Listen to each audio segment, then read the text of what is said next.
Good morning from San Francisco. Welcome to CMS Wire's latest social business webinar. Today we're looking at boosting social business impact in the context of the collaboration pyramid model. The agenda today is pretty straightforward. We're going to do some quick introductions and housekeeping, and we've got Oscar Berg.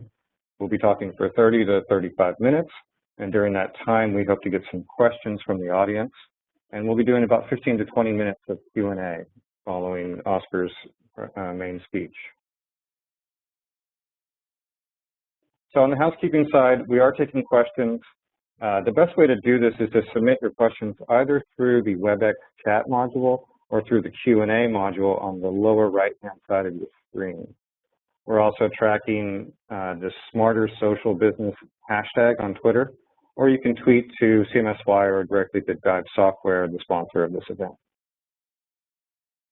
Once again, the WebEx chat is on the right side of your panel, and our favorite question that comes in is this webinar being recorded? And the answer is yes.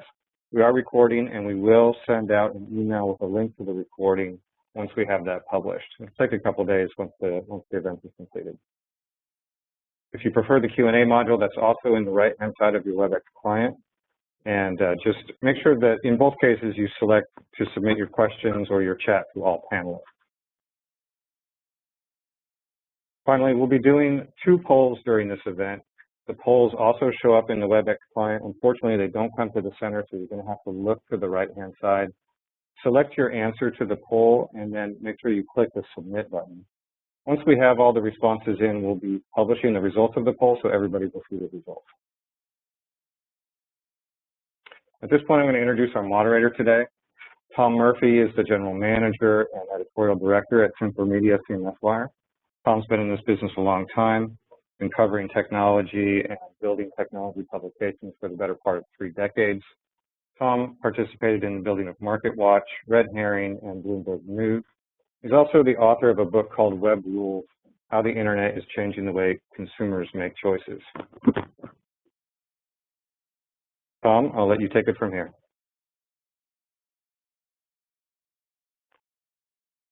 Thank you, Bryce. It's really a pleasure to be here today, and I want to welcome our guests.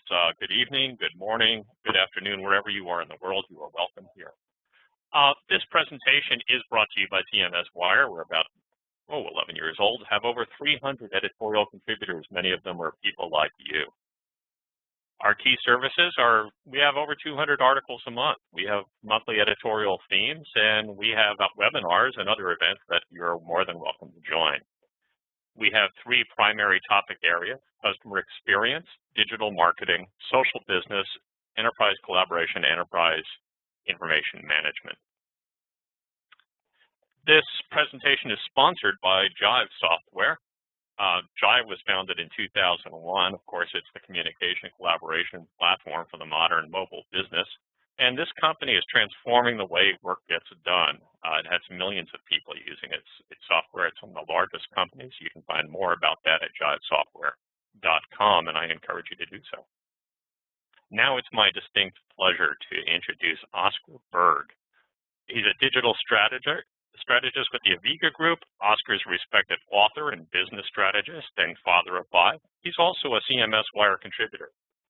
He focuses on enterprise social and collaboration models, and he's been doing that for 15 years. And you can find him at Oscar Berg on Twitter or the same on LinkedIn. And the Content Economy is his website. Oscar, I'm now going to pass the baton to you. Would you please take the first slide? Thank you. Hope you all can see the first slide. I'm very happy to be doing this webinar and being invited to present. And what I will talk about today is how social technologies and social business design can help an organization do primarily 2 things. The first thing is to make communication and collaboration happen naturally or more naturally across silos in a large or distributed organization. And the second thing is how an organization can help to improve the effectiveness of their collaboration efforts. And to explain what an organization needs to do and why, I will use a tool that I have developed and that I call the collaboration pyramid. But I will start with, before I get into these questions and the collaboration pyramid, I just want to set the scene a bit. I would like to start talking a bit about how the business environment and the work that people do in organizations are changing. And first of all, today's business environment is anything but static. It's changing faster and faster in new ways. It's becoming more and more unpredictable. And this means that organizations can't do detailed long-term planning anymore.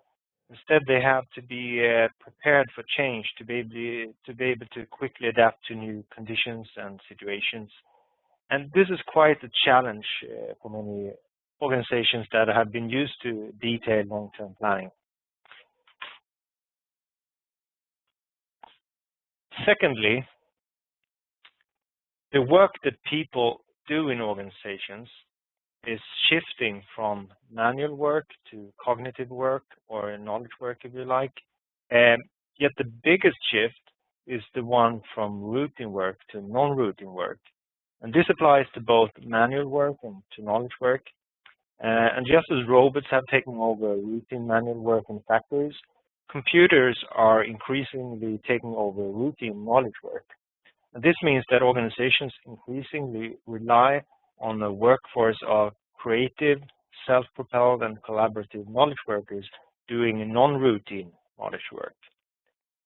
The problem, however, is that most organizations have been designed for something else, for economies of scale and efficiency, and not for innovation and responsiveness to customer needs and so forth.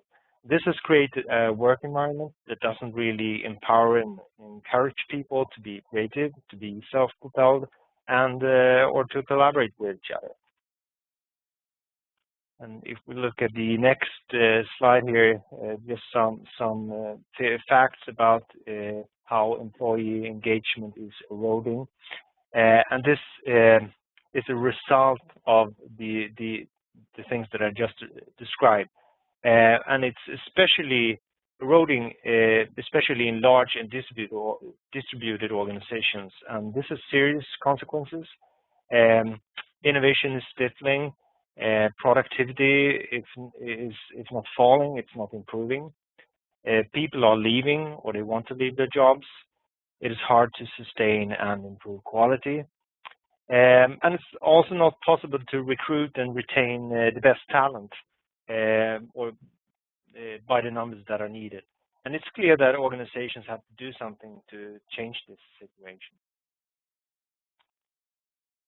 And then when it comes to collaboration, it really doesn't come naturally across groups and locations. Large organizations often look at small organizations with envy, not just because their employees are more engaged, but small organizations are also more productive, innovative, and responsive to customer needs. And the main reason for this is that collaboration happens naturally more freely in a small organization.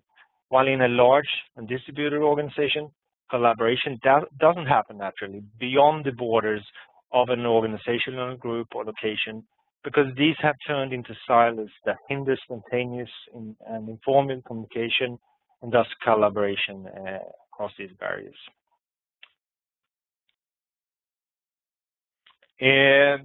Another way to express it is that people mostly communicate and collaborate with people they already know, people in their close proximity, and they spend less time and effort to help and collaborate with people outside their own teams and their own networks. And this also means that they are disconnected if you see it from an organizational perspective, they're disconnected from each other. So employees aren't just disengaged, but they're also disconnected from each other, which makes them even more disengaged when it comes to pursuing shared purpose of the organization. Before I introduce you to the collaboration pyramid model, I would also like to highlight 3 factors that, according to my experience, are important for the effectiveness of a collaboration effort. And the first one is to have the people with the right expertise and skills, soft and hard skills in the team. It's a rather obvious one, yet it can be very hard to find and mobilize these in a large organization, and it's often the responsibility of management to do this.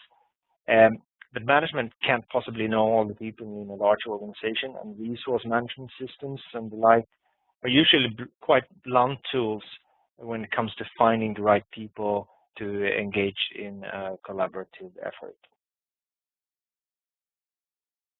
The second factor is about how easy it is to get access to external information. And by external information, I mean information that the group or the team itself doesn't possess or have access to, or might not even be aware of exists. And this is essential for decision making and avoiding sub-optimization seen from an organizational perspective. The third factor is about having easy access to external expertise, to people that can help the team solve problems, perform tasks, or create something that the members of the team are less able to create by themselves. And all of these 3 factors that I just mentioned are imperative for the success of a collaboration effort, especially when the work is highly interdependent, non-routine, unpredictable, and the work environment is complex and dynamic and fast-paced. That's about it for the 3 factors. Tom, I think we are ready for the first polling question. Terrific. And we'll be seeing that polling question pop up on the bottom right side of our screen in a minute, hopefully. Here it is now. Approximately what % of your team works remotely or in a separate office? Please pick one of those 5 answers and then click the submit button in the lower right corner, and we'll tabulate the results. And while you're voting, I also want to remind you that you can ask questions anytime during this presentation by going to the chat or the Q&A window. So feel free to do that if you have a question during the program on top of mind. Oscar, while we're waiting for the results, where do you think this is going to come in? Let me take a wild guess. You take one and I'll take one. It depends on the audience. If there are many people from a large organization, then I would say it would be C or D. And in a small organization, lower. I'm going to go with the B or C model, the 25 to 50% range, but we'll see. We'll see where that comes in. And let's see. Myself here. And as soon as the poll results are tabulated, we'll be posting those in the same place and get a chance to talk to you about that. Takes just a little bit for Cisco to tabulate these. Oscar, I was really interested in many parts of your presentation, especially the shift from routine to non-routine work, and I hope we'll get into that Q&A. Well, you can see this is a pretty divided result we have in the poll. The leading answers are 51 to 75 and 76 to 100%, so kind of on the higher end. And then but it's pretty well spread out right now. So, and there's a few, 5% have no workers in remote locations. So thank you for voting. We'll get back to you with another polling question later in the program, but right now I want to turn it back over to Oscar. Please proceed. Thank you, Tom. So now it's time to introduce you to the collaboration pyramid model.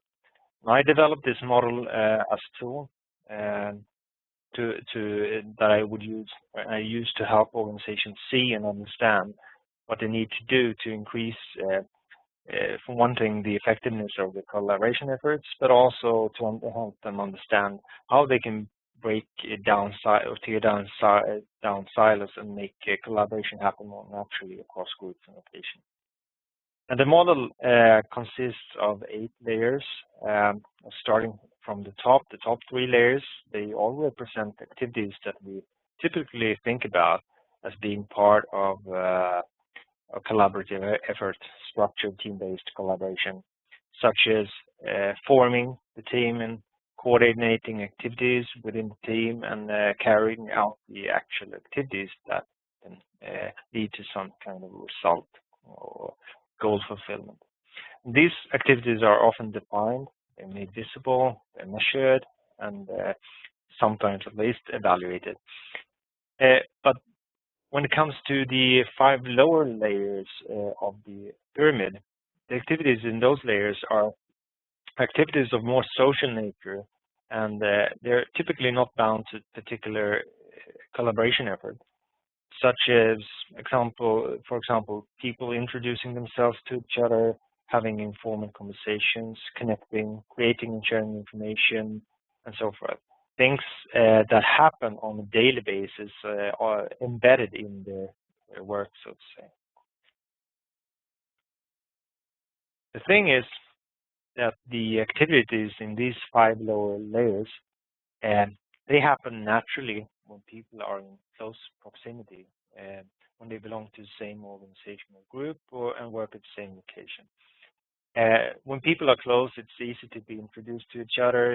It's easy to spontaneously meet or go and talk to each other. And what begins as an informal and spontaneous conversation might very well evolve into a collaboration effort. But as soon as people are located more than 50 feet away from each other, the likelihood that they will meet and have these informal and spontaneous conversations drops dramatically. And so does the likelihood that these collaboration efforts will happen or evolve. And what is more, these activities in the 5 lower layers, they happen below the surface, so to say. Management rarely put any attention to these activities, at least not beyond their own teams, and some even regard these activities as waste, not work. And this is where social technologies and social business strategies and design come into the picture.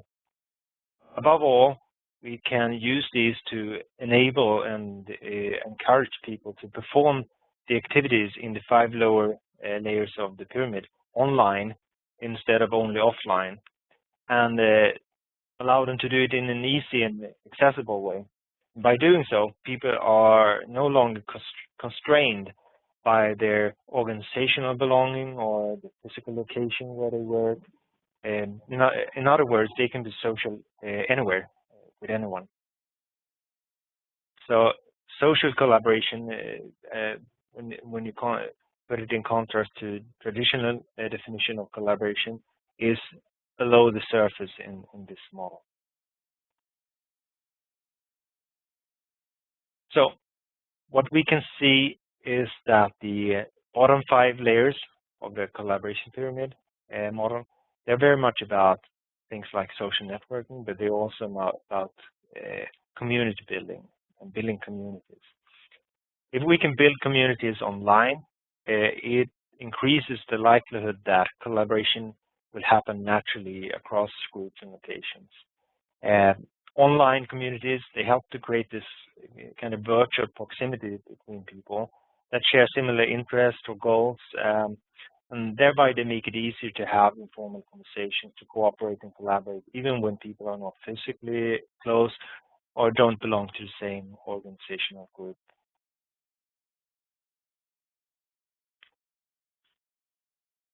Let's get back to the non-routine, the creative and collaborative work that more and more employees are occupied with, and how well they can do their jobs really rely on a number of basic capabilities that they need to have, such as the capability to find information or locate expertise or co-create information.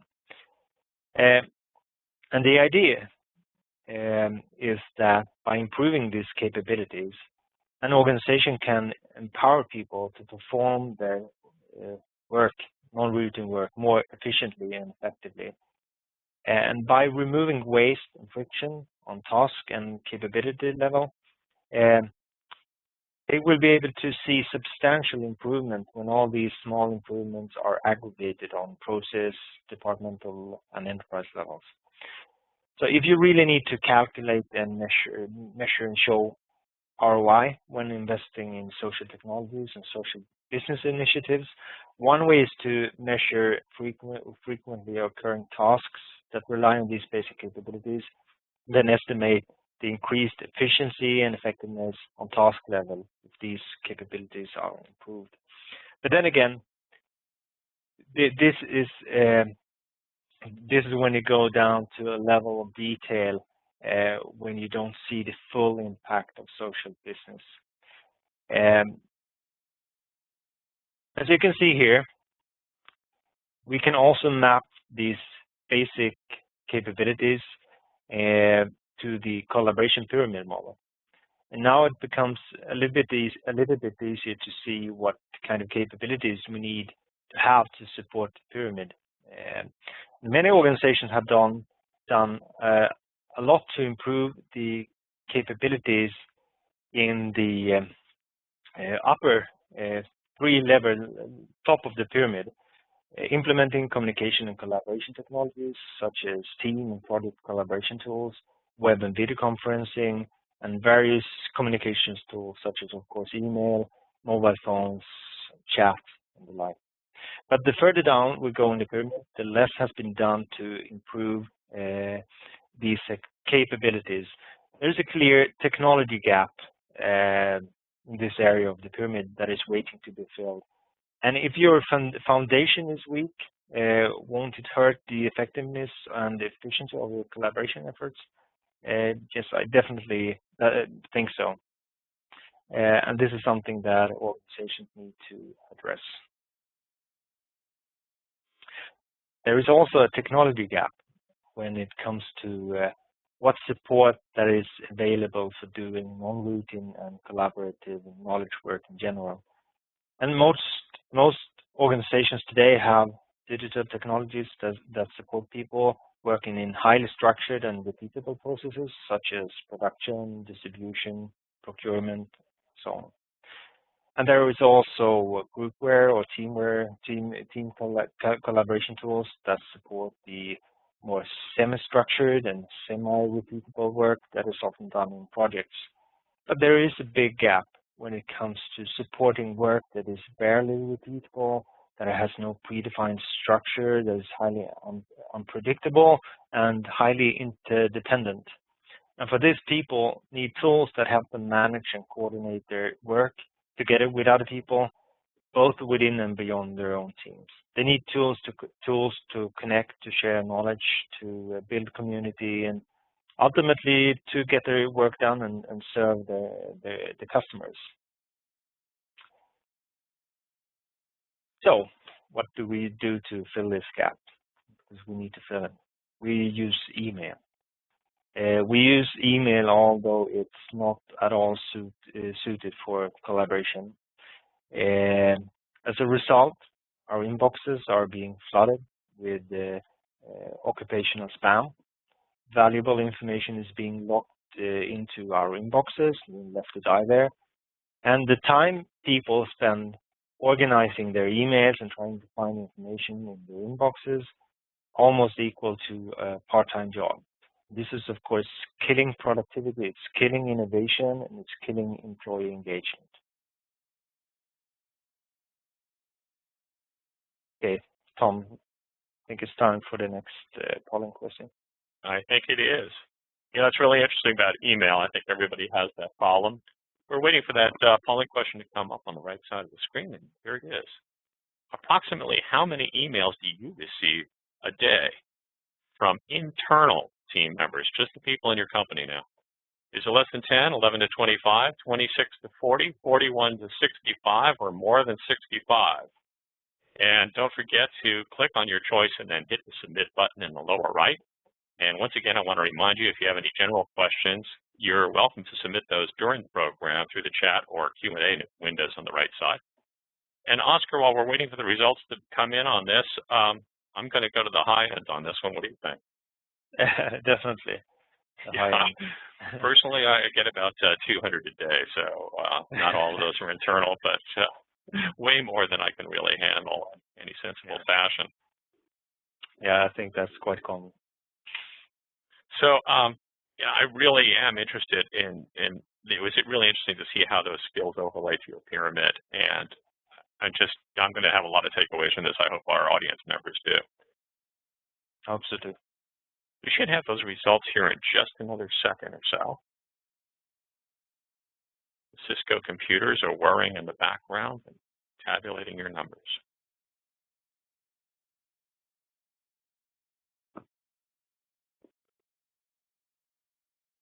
Really looking forward to hearing the rest of this presentation and seeing some of the Q&A interchanges later in the program.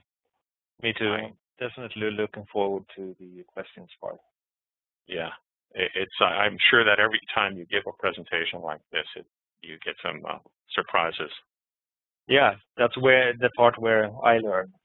So great. I'm looking forward. Well, it's a collaborative tool. And speaking of collaborative tools, our polling answers are in. Oh, 34.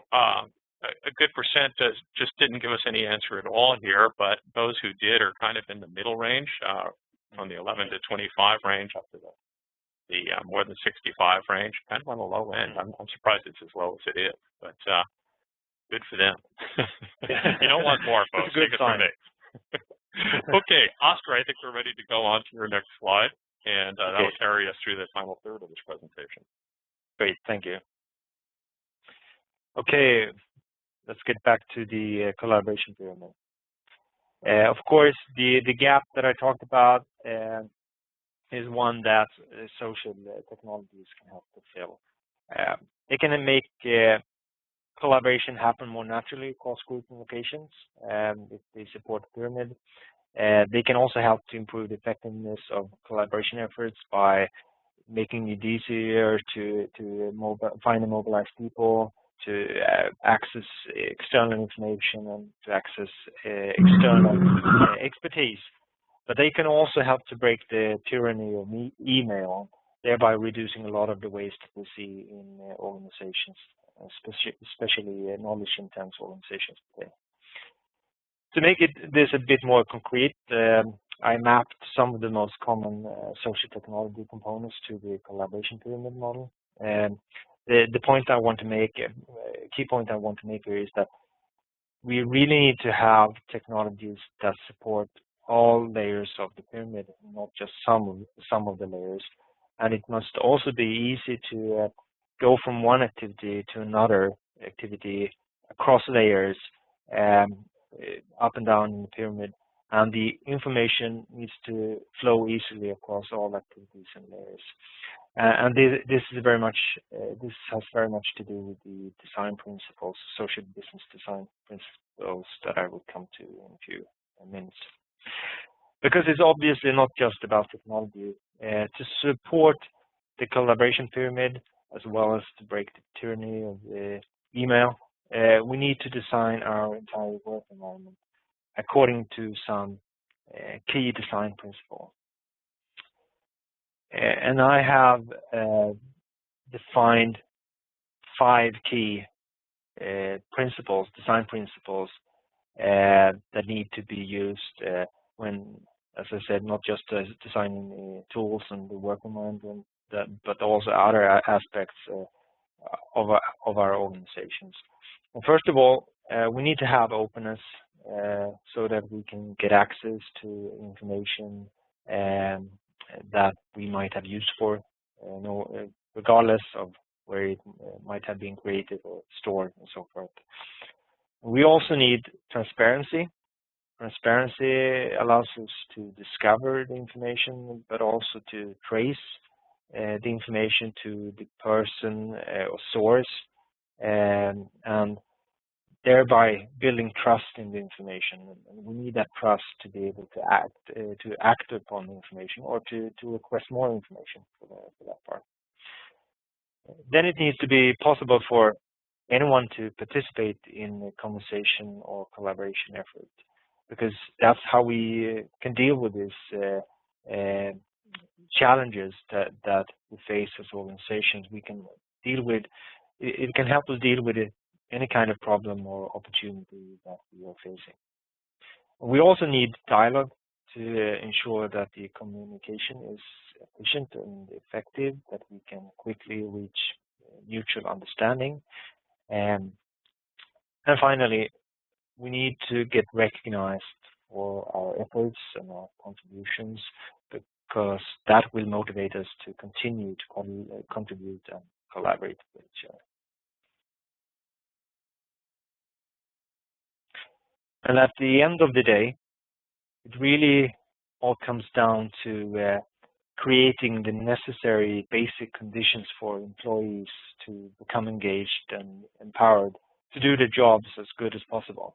And in a fast-paced, complex, and unpredictable world, where non-routine and interdependent knowledge work is the engine of value creation, the basis here is to connect creative, talented, and self-propelled people with each other, to connect them with a shared purpose, to connect them with any knowledge and information that they might need. And as I mentioned before, technology is, of course, only a means to improve collaboration. What we really want to achieve is to create a more collaborative culture and collaborative ways of working. And the foundation for this is the communication culture. And by communication culture, I mean the shared behaviors or norms, if you like, to tell us how and with whom we communicate, but also what kind of tools we use and for what purposes.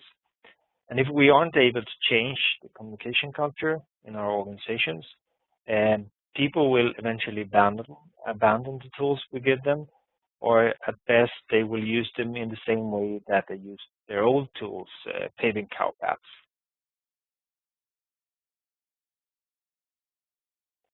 Then, of course, the big question is, how do you transform the communication culture into one that is characterized by these principles of openness, transparency, participation, dialogue, and recognition?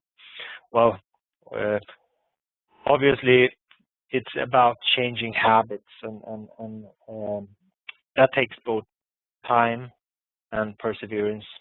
And to be honest, it will take years before the communication culture has changed in an organization and transformed in a way that it allows us to see substantial effects on performance. And if you're only in this for the quick wins, then you're not really seeing the benefits of collaboration, of increasing responsiveness and innovation that can be generated by improving communication in the organization. Anyway, to get the transformation started, here are some of the tactics that I believe are essential. The first one is to create a vision and a business case so that everybody knows where the organization wants to be and for what reasons, both on an individual level and on an organizational enterprise level. And then, of course, you need to have some capability when it comes to supporting these activities in the 5 lower layers of the collaboration pyramid. You need to choose and implement a social business platform in order to get the basic technical capabilities in place. But it's not just enough to choose and implement a new platform, because you also need to integrate these into the daily, the social capabilities, into the daily work and tasks that people perform.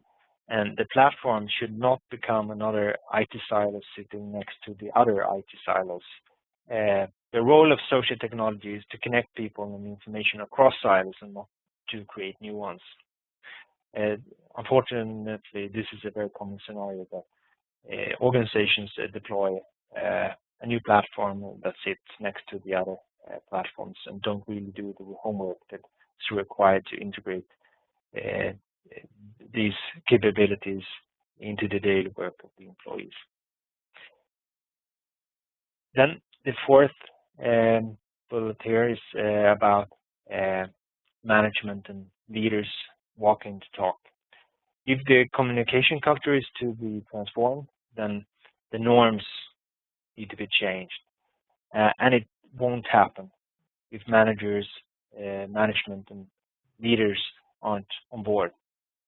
They maintain, uphold the norms, so they need to be the ones that are changing them as well. And then one effective way to do this is to shift existing information flows and communication to these more social ways of communicating and sharing information, thereby leaving no option to maintain status quo. Finally, and most importantly, the transformation doesn't end when the technology is deployed. That's when it all starts. From there on, actively supporting change and managing communities will be essential to achieve the benefits that you're after. And I would like to end with this quote by Clay Shirky, saying that when we change the way we communicate, we change society, and that is, of course, true for organizations as well. When we change the way we communicate at work, we will change the way we work. And this is where the real transformation begins, not on the surface with adopting tools, but actually transforming the way we communicate. When we do that, we will see new ways of working smarter together, evolving. And I hope, so as a final word, I hope that the collaboration pyramid model, as I just presented it here, can help you see what needs to be done and why to make collaboration happen more naturally across silos and increase the effectiveness of collaboration efforts. So that's it for me. Thank you. Thanks, Oscar. You know, I'm a big fan of Clay Shirky, and I'm glad you finished with the presentation there. I could have put in more quotes by Clay Shirky, honestly. I think now we're ready to go to our question and answer period. And if you haven't asked a question yet, you'd like to, please enter it in one of those ways that you see there. The Q&A module on the right side of your screen is a good way. I see a lot of people doing that right now. One of the first questions we have, a popular question, is whether your slide deck itself will be available after the event. I'd like to note that the recording will be available on CMS Wire and probably on the Jive website after the presentation. It'll take us a day or two to get that together, but once we get the final version of that, we'll be posting that up. We'll also be doing a follow-up story summarizing the event, and a link will be in there too. And you'll get an email if you've registered for this event with a link to the presentation. But will you have the slide deck available after the event, Oscar? Yeah, we haven't actually discussed the details about how to do that, but usually I share everything that I present online. So, yes, so in one way or another, we share the slide deck. I understand that when you first had the idea for the pyramid itself, you shared that with the world and helped develop it through collaboration. So not surprised. Yeah, I wouldn't be able to do that myself. So I think that's the power of social collaboration and people contributing, helping each other, that we actually can develop things that you couldn't develop on your own. Absolutely. Let's move on to another question. What tips do you have for starting a discussion on better collaboration with management? In other words, how do you approach management with this idea? If you're not the top person in the company, how do you get that conversation started? For my part, when I talk to top management, I usually start with asking about their strategic objectives and challenges, which could be increasing innovation or customer satisfaction or increasing efficiency. or I ask them about what kind of change initiatives they are currently running or planning to run, because that's how you usually can find collaboration efforts that they are facing, and start sort of connecting these challenges that relate to collaboration to their strategic agenda. And I think that's the only way to do it, not just coming in and talking about the collaboration in general, but you have to connect it to whatever they set out to achieve from their point of view. That makes a great deal of sense. Can you share some examples of participation building programs that worked? Maybe a couple of, I know that's kind of a broad question, but are there a couple of at the top of mind to you that really stand out as situations that worked very well? Let me see if I understand quite. Like initiatives where you try to involve a lot of people and get participation. Particular programs, I think they're asking for there. Specific programs that you've seen that worked well. Programs in the sense of like initiatives, or not software, I guess. No, of building. Yeah, correct. Initiatives. I definitely seen it in reorganization, or when implementing new strategies in large organizations, and to get the people to provide feedback and feel part of the transformation early on, and to invite them, even though if the strategy is more or less completed, the actual implementation, when you start implementing it, is a phase when you can involve people and thereby making change management much easier. And I personally experienced that myself, working for a large organization, where it really helps to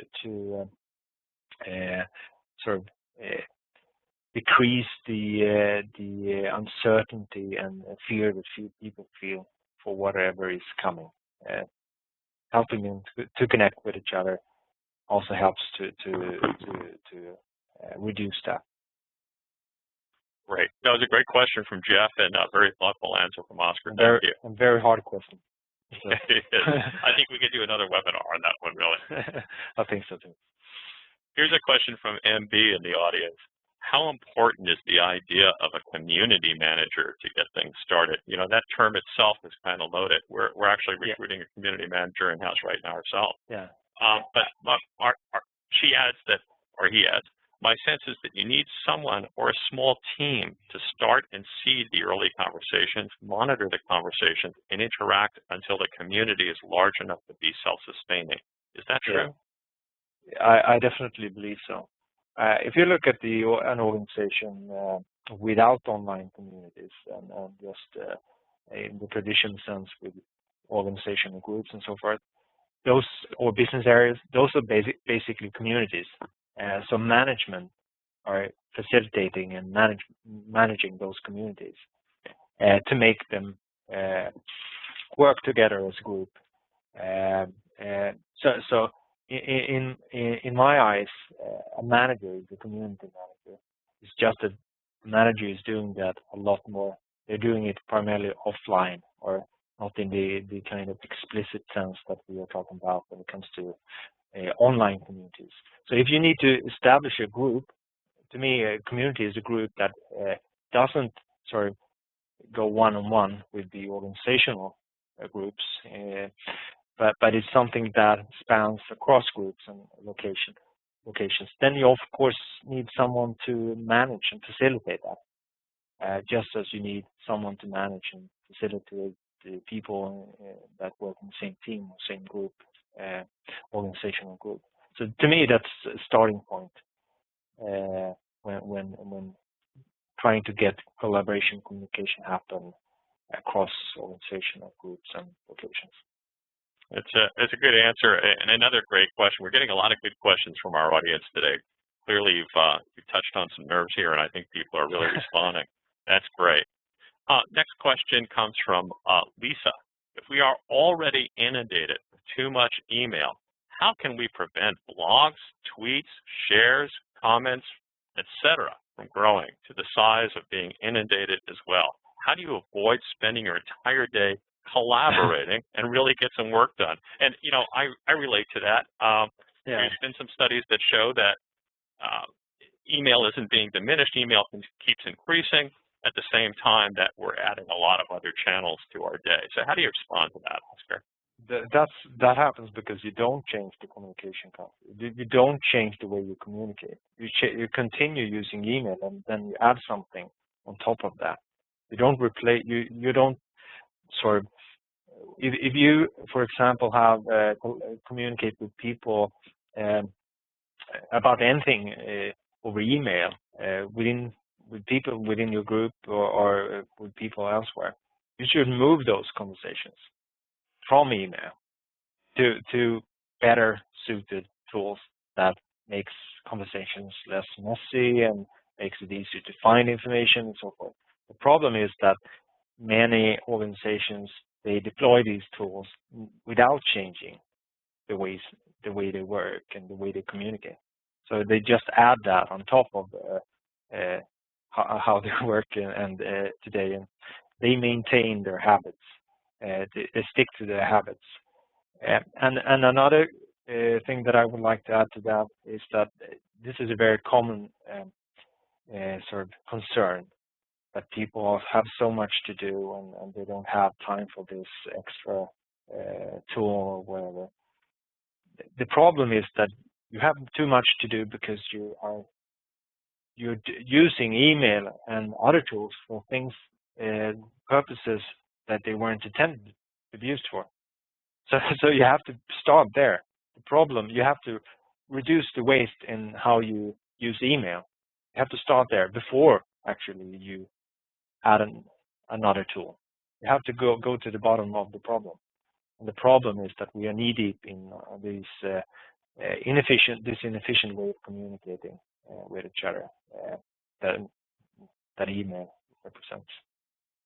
Yeah, that's it. You know, thank you, Lisa, for asking that. That's a good question, and I think a lot of people can relate to that one. And great answer, Oscar. You know, I don't know how we really get rid of email. It's persistent. It's going to stay with us. It's lasted a lot longer than we expected. You know, you can't just turn it off. It took some time to actually adopt it. Yeah. It took a couple of decades. So it will take some time to change it. I can still remember the time when it was a status point to say you had an email or to put email on your business card. Yeah. Not many of us do that anymore. Let's move on to a question from Celeste. How can we move our Jive community participants from passive to more active participation, from lurking to liking to actually contributing? Good question, Celeste. Very much. To give a good answer on that, I would need to know a lot more about the organization and the implementation, of course. But generally speaking, I would. It's very much about sort of channeling work, that you connect these things, these tools to the work you do. If you do the tasks you do to get work done in another way, using a community, for example, to find expertise or to share information instead of the other tools and the other ways you do it, then it comes naturally. Of course, then the usage will be more active. They will be less passive. So I think it really starts with finding out how you can actually do work and help people in their daily work by using these platforms. Okay, just a moment. I'm going to get back to our questions here. That was a really good question. And the next one we have up here, and I hope I'm saying this name right, it's Uka. How important do you see incentives in making this cultural transformation happen? I think incentives play quite a big role because we have designed our organizations for efficiency, and along with that comes incentives. So we are paid to do things as fast as possible and not perhaps not to help another team with challenges. If we do that, we might get their recognition, but it will hurt our own performance. So I've seen many cases like that where the incentive model and system is punishing sharing, is punishing collaboration across groups because it's all entirely focused on throughput and efficiency. And so, of course, we can't neglect that incentives are important. You need to find other ways to incentivize the new behaviors that you want to achieve. And that's what I mean with when designing the work environment according to these principles to become more collaborative. That includes such things as incentive models. Great. Louis asks a really good question. Must using your model to take this approach, does it have to be bottom up, or does it need to be top down in an organization to be effective? Or does it start in the middle? I guess you could add that. I actually don't prescribe a way to start this. It's more of to get the big picture that where you need to start is where you have the least support, I guess, or where you can get the maximum out of it. And it all depends on your challenges and goals. The idea with it, I know that the pyramid is a little bit sort of a bit ironic that I chose a pyramid for this.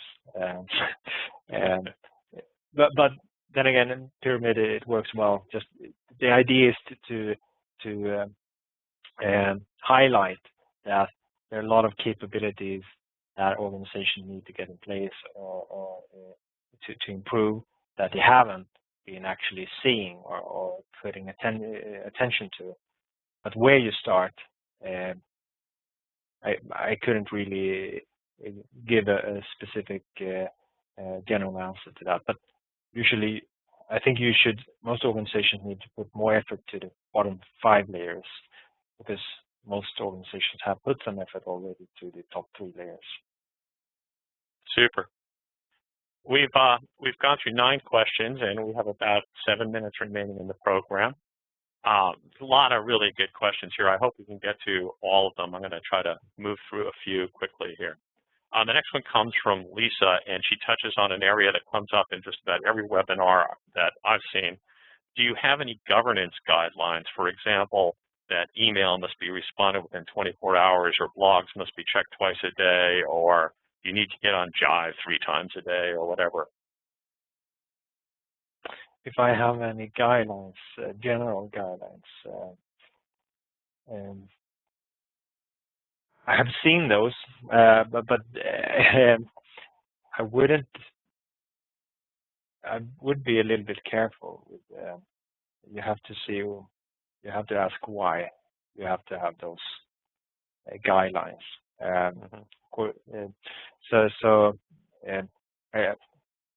Usually you have guidelines for how long a community can be active and so forth until you delete it or remove it in some way or another.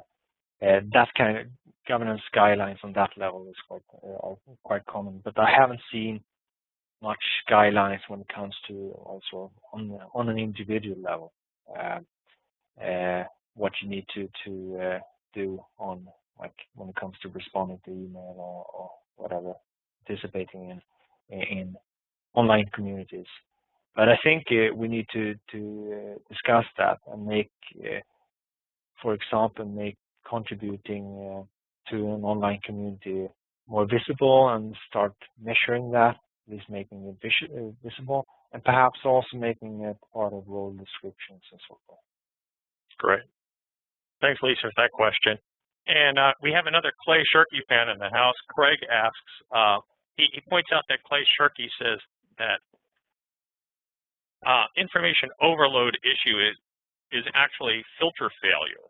In other words, the inability to separate the important from the less important, or the things that would concern us from the things that don't concern us.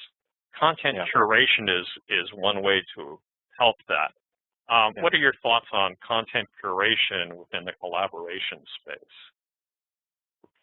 I think that this is a key thing, that capability that social technologies can help us with. Like, the more when it comes to creating filters and sorting out what information is more important than other information, our interactions with the information can help us create those filters. We collect the information about it and allow people to interact with the information. It will also help us create better filters. So a lot of this curation will happen implicitly if we just make it possible to interact with the information and not just store it on a file server somewhere where we have no sort of traceability to people using it or creating it and so forth. I don't know if that answers your question, but to me, I think I think and write and work a lot with this challenge that as information workers or knowledge workers, we actually need access to more information. We can't limit supply of information, so we really need to create filters that allows us to filter out information that is relevant and get the information on our fingertips, so we don't have to spend so much time searching, looking for it. The key point is we can't reduce the amount of information because we actually have information scarcity, or when it comes from an individual point of view. Great. By the way, we got a shout out from Ilka over in Tieto to say hi to Oscar, and says that she misses you. So okay, thank you. Likewise. Manny has a question for us. This is kind of a long one. What are your thoughts around change management coming into a Jive community where every single person is using the communities differently and no one has any understanding of the community? Many are technical and they want to use the community for file management. What are your recommendations for helping these people understand community and get past the technical difficulties? That sounds like a challenge. I would have a webinar. I would invite everyone to a webinar and walk through the purpose of the community and how to behave. I also have experience by speaking of Tieto. We had something. We had something that we call we used Yammer, but we had a Yammer midwife. So this person receiving people that joined the communities, not a community manager, but someone who pointed out how to behave and what to do and so forth.